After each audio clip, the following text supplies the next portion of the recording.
Hey everyone, hope you're having a great day. I got a special guest today with me, Michelle Burridge. Michelle is one of the best trainers out of Toronto, and she is great at helping women get into the best shape ever. So today we're going to be demonstrating a 7-minute belly fat burning workout that you can do.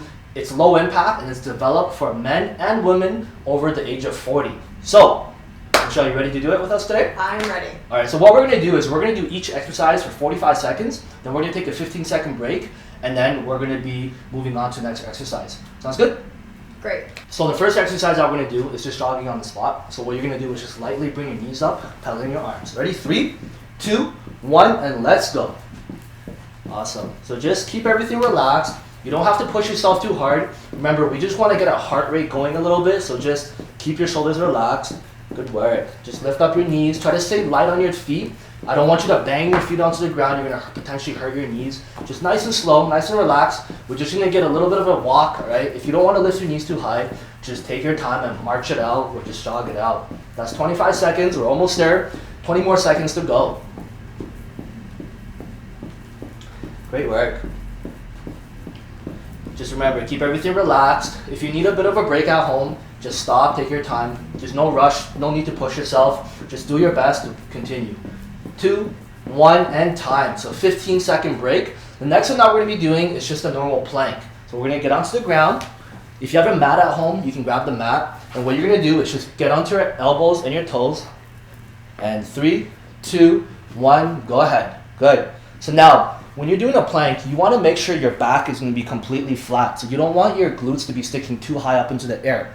One of the things you want to make sure you're doing is you're going to be rolling your scapula back and you're going to depress them to make sure that your back is neutral. All right, from this angle here, you can see Michelle's back is completely flat. This is going to help you protect your core.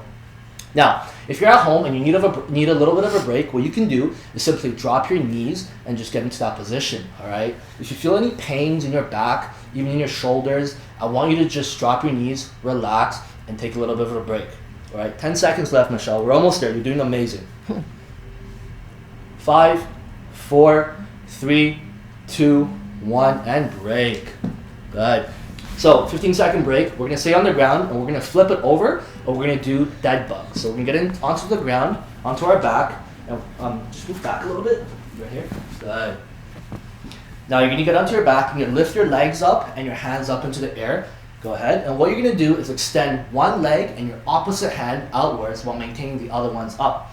Perfect. Good. And then you're going to bring them back and then extend the opposite leg and the opposite arm on the other side. Good.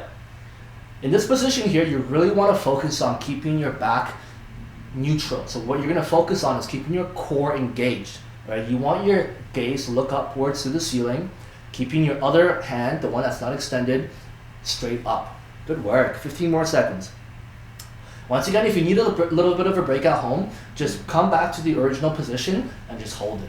5, 4, 3, 2, 1, and time. All right, let's get back on our feet. We have 15 seconds before we get on to the next exercise, which is going to be simply punch outs. So I want you to stand feet shoulder width apart. Keep your elbows nice and relaxed. And I just want you to turn your body performing a strike, all right? Every time you throw a strike, I want you to focus on rotating.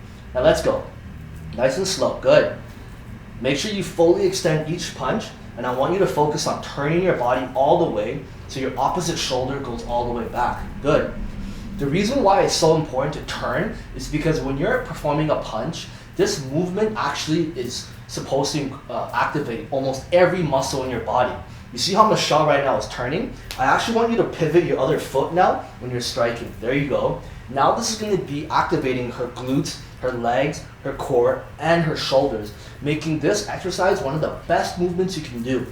This is why fighters are in such good shape. It's because we use a movement like this, which is called shadow boxing. 2, 1, and time. Good. 15-second break. The next one that we're going to be doing is a bird dog. So let's get back onto the ground. We're going to get onto our knees in hand position. And now what you're going to do, actually Michelle, do you mind just turning horizontally? There you go, perfect. Now what you're going to do is extend one arm and one leg out all the way. Good. Now at home, if you find this one a little bit difficult, what you can do is just simply lift up one arm or just one leg, all right? But try your best and see if you can do one arm, the other arm, one leg, the other leg, and at the very end, you're gonna extend one leg and one arm the way Michelle is. Now Michelle is in a great shape, so if you don't look as graceful as her, you might look like me when I do it. Don't worry, it's okay. Michelle's in a really good shape. Good work, making it look too easy. All right, 5 more seconds. Try to do your best. If you need a bit of a break, don't worry, just relax, take it easy. 3, 2, 1, and time. Good. The next one we're going to be doing is flutter kicks. So let's turn it over onto our backs. Hands are going to be to the sides, and what you're going to do is just flutter kick your legs. 3, 2, 1, go ahead. Good. Now in this position, I really want you to focus on keeping that natural arch in your back. So you can see how Michelle's lower back is actually slightly off the ground. This is really important because you want to protect your back. You don't want to put your back in a position where it gets compromised. So when you're performing this, hands are always to the side. You're going to naturally have your chest up, forming that nice S curve into your back. Good work. 15 more seconds. You're doing great. Hanging in there. No, you're doing great. If you need a bit of a break, don't worry, you can stop. Just take it easy. Remember, the key here is consistency. So you don't have to kill yourself in every single workout. Just try your best, and then the next time, you're gonna get a little bit better and better. And that's time. Good, 15-second break. Then we're gonna get to our last exercise. Flip it over into a push-up position. Now in this position, you can get on your knees or on your toes, whatever you feel comfortable with. And what you're gonna do is roll your scapula back, push your chest out, and now touch your opposite shoulder with your hand. Good. Now, when you perform this, I want you to really focus on keeping your whole back flat. So when you're touching your shoulder, your body's not wobbling left and right. You're staying completely neutral, the way Michelle's body is right now. All right, you're doing really good, Michelle. Looking really strong. If you need a bit of a break, you can either drop down to your knees, or you can simply hold the neutral position, or if you need, just completely relax. Once again, remember, we're trying to improve a little bit every single time and not hurt ourselves in the workout. 10 more seconds, and that's going to be the last 10 seconds. Almost there. I find if I squeeze my glutes, it really helps me not to shift in my hips. That's a great point. And time. That's it. That's amazing. Ready? How'd you feel? Good. Great? Warm. Awesome. All right, so that was just 7 minutes. If you want, you can just do that and call it a day. Or you can take a 2 to 3 minute break and perform that set 2 times or even 3 times if you'd like. All right, hope you enjoyed it. Michelle, you feeling good? I feel great. Yes, Awesome. thank you. Thank you. All right.